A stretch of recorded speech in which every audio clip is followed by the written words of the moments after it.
Look around your house right now. See that expensive coffee maker on your counter? The designer lamp in the corner? Those clothes hanging in your closet that you just had to have? When you bought each of these items, you were convinced they'll make your life better, happier. But here's the honest question I want to ask you. Do you even notice them anymore? I'll bet most of you barely give these purchases a second thought. And if you're like me, you might even have a few regrets lurking in the back of your mind about money you wish you had spent differently. Let me share with you some wild statistics.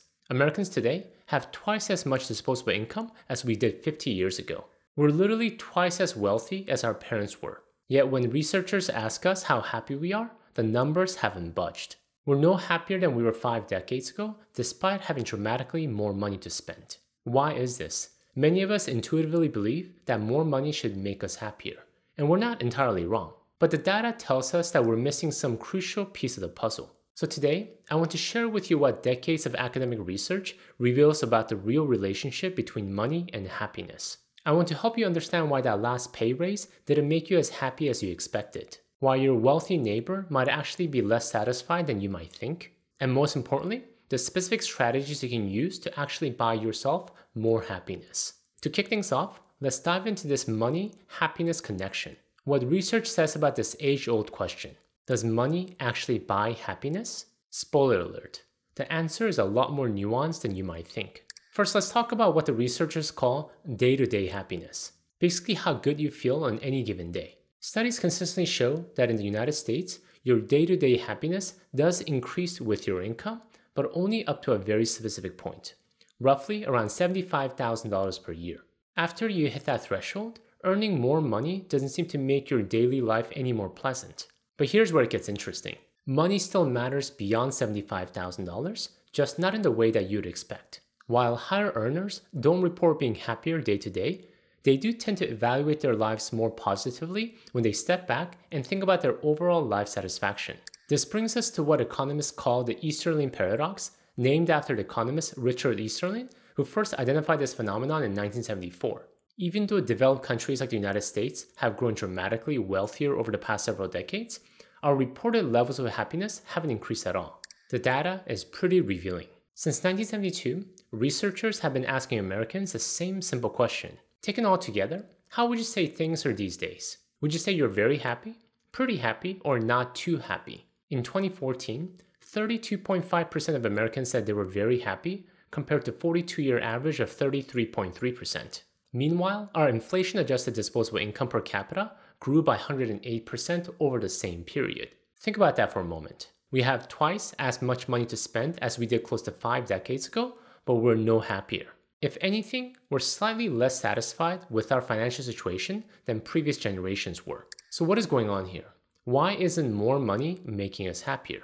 The answer lies in something researchers call the hedonic treadmill. Here's how it works. Let's say that you get that promotion that you've been working towards for months. When your boss tells you about the raise, you're absolutely thrilled. You might even celebrate that weekend, already imagining how this extra money will improve your life. But here's the kicker. About a month later, that good feeling has completely evaporated. The raise just becomes another paycheck, and you find yourself wanting the next promotion, the next raise, the next improvement. There's another psychological phenomenon in play here, the focusing illusion. Researchers demonstrated this in a study titled, Does Living in California Make People Happy? They surveyed almost 2,000 college students at schools in both California and the Midwest. Students in both regions reported identical levels of life satisfaction. But when asked about others, both groups expected someone living in California to be happier than someone in the Midwest. When imagining life in a different place, people focus on the most obvious difference: California's better weather, while failing to recognize that weather satisfaction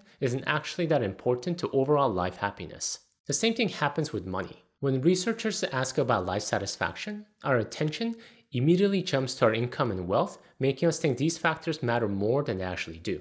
Finally, there's the issue of relative comparison, the comparison game.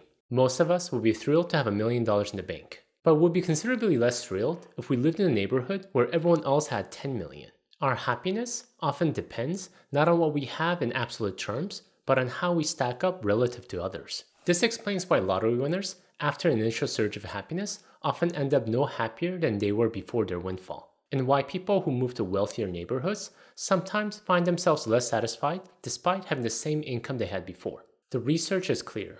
Money can influence happiness, but the relationship is far more complex and limited than most of us assume. In the next section, we'll explore the specific mistakes that people make with money that actually hurt their happiness. Mistakes you're probably making right now without even realizing it. However, before we go there, the theme of how money mistakes can hurt our happiness, let's talk about an obvious money mistake that many of us are making at this minute right now: paying unnecessary bank fees. Which is why I highly recommend you check out SoFi and their checking and high yield savings account, who I'm partnering with for today's video. Not only does SoFi offer very competitive rates, allowing you to earn more for your dollars, when you sign up and set up direct deposits, you can earn up to $300. Additionally, with SoFi, you have access to additional FDIC insurance up to $3 million. But that's not the best part. This is my personal favorite. You pay no account fees. Many traditional brick and mortar banks are known for their death by thousand cut strategy, essentially finding ways to charge their customers for every conceivable fee: account fee, monthly fee, overdraft fee, etc. Well, SoFi makes things super simple. No account fee, no overdraft fee, no minimum balance fee, no pesky monthly fee. Banking should not be complex. You are a busy individual. There are so many things you need to juggle as a busy professional: your work, your team, your family. The last thing you should be spending your precious time on is constantly checking your account to see if you're meeting the minimum balance requirement so you can avoid account fees. Well, with SoFi, no more. It's a no-frill bank that gives you exactly what you need. So if you're in the market for a great online bank, make sure to use my special link, sofi.com/tay, and check them out today. I'll also have a link in the description below. Alright, with that said, let's get back to the video. Now let's talk about specific ways our spending actually hurts our happiness. Research shows that we make 3 major mistakes. Mistake number 1, putting yourself in relative deprivation. Here's something counterintuitive. Moving to a wealthier neighborhood can actually make you less happy even if your income stays the same. How? If your neighbors earn more than you and you regularly interact with them. This is because we have a natural tendency to compare our current conditions with those that we spend a lot of time with. And when we find ourselves constantly comparing ourselves to our wealthier neighbors, we get trapped in what the researchers call relative deprivation. We feel poor not because we lack basic necessities, but because we have less than those around us. Mistake number 2, falling into the commuting trap. Research consistently shows that commuting is terrible for happiness. A study of employed women in Texas looked at how they rated 19 different daily activities. The worst ranked activity? The morning commute. The third worst? The evening commute. And we don't need studies to validate this fact. I personally know this from my personal experience. At the peak of my corporate career, I was commuting 2 to 3 hours per day, driving to and from downtown Los Angeles. And let me tell you, being stuck in LA traffic can drive you mentally crazy. For many of us, we often move further from work to get a bigger house or better neighborhood, thinking the extra space will make us happier. But we completely underestimate how much that daily commute will drag down our quality of life. Mistake number 3, buying stuff instead of experiences. This might be the biggest mistake of all. We're naturally inclined to buy more and more physical things because we naturally think more things, better things will make us happier.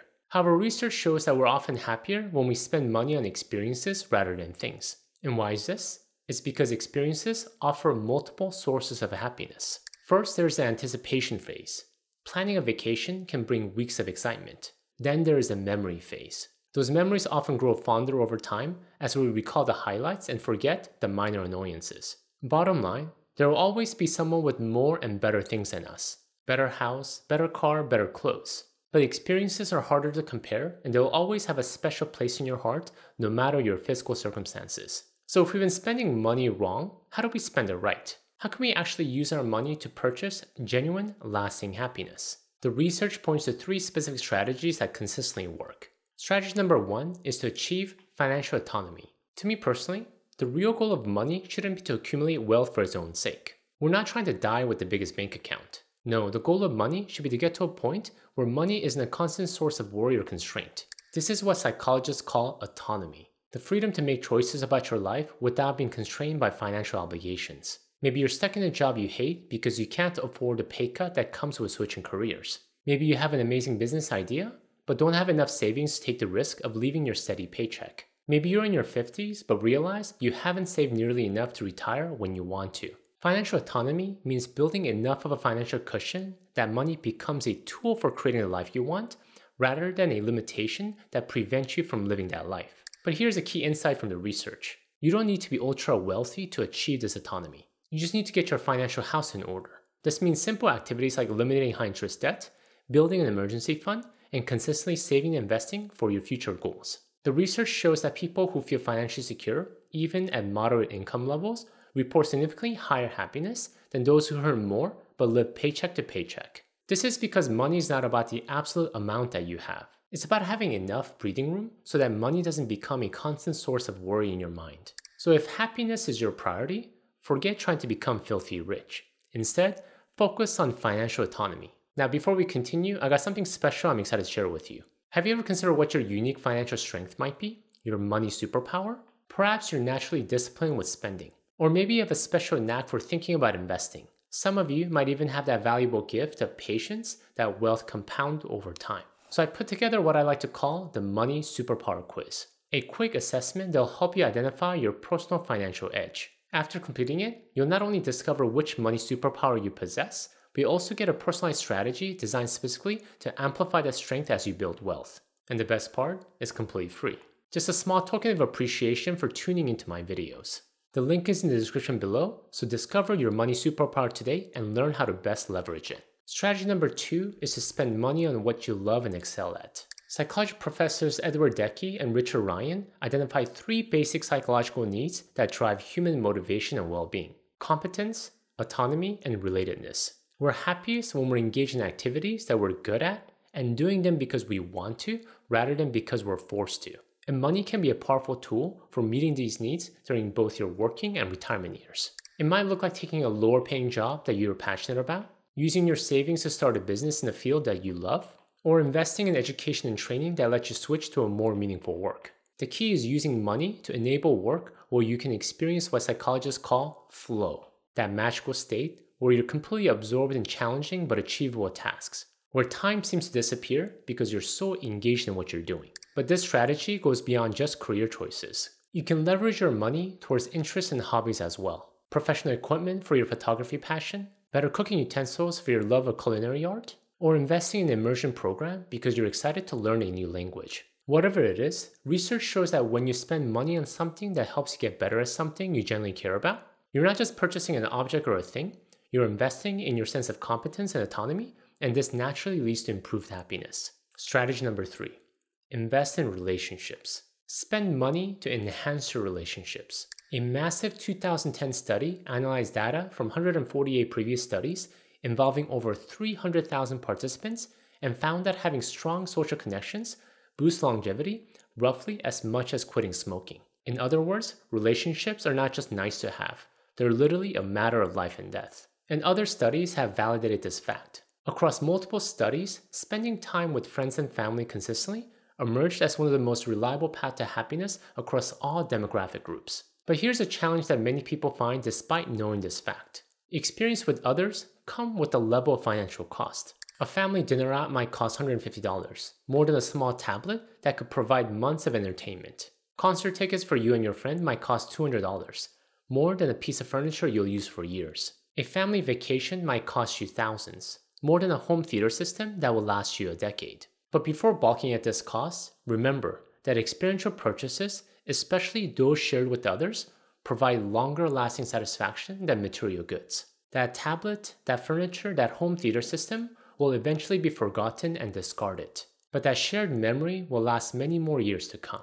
Jonathan Clements, a former Wall Street Journal columnist, said this of memories. There have been 43 US presidents. No doubt, all of them thought they had achieved some measure of immortality. Yet today, you will be hard-pressed to find anyone who can name all 43 presidents, let alone tell you much about each. If immortality is proving elusive for US presidents, there isn't much hope for the rest of us. 5 or 10 years after we're gone, most of us will be forgotten, except by family and close friends. We will live on in their memories. So remember this next time you think that family gathering is not worth spending money on. Yes, flying across the country to see your family members costs a lot. Yes, those regular dinner dates with your friends add up. But you're not just spending money, you're creating memories that will outlast you.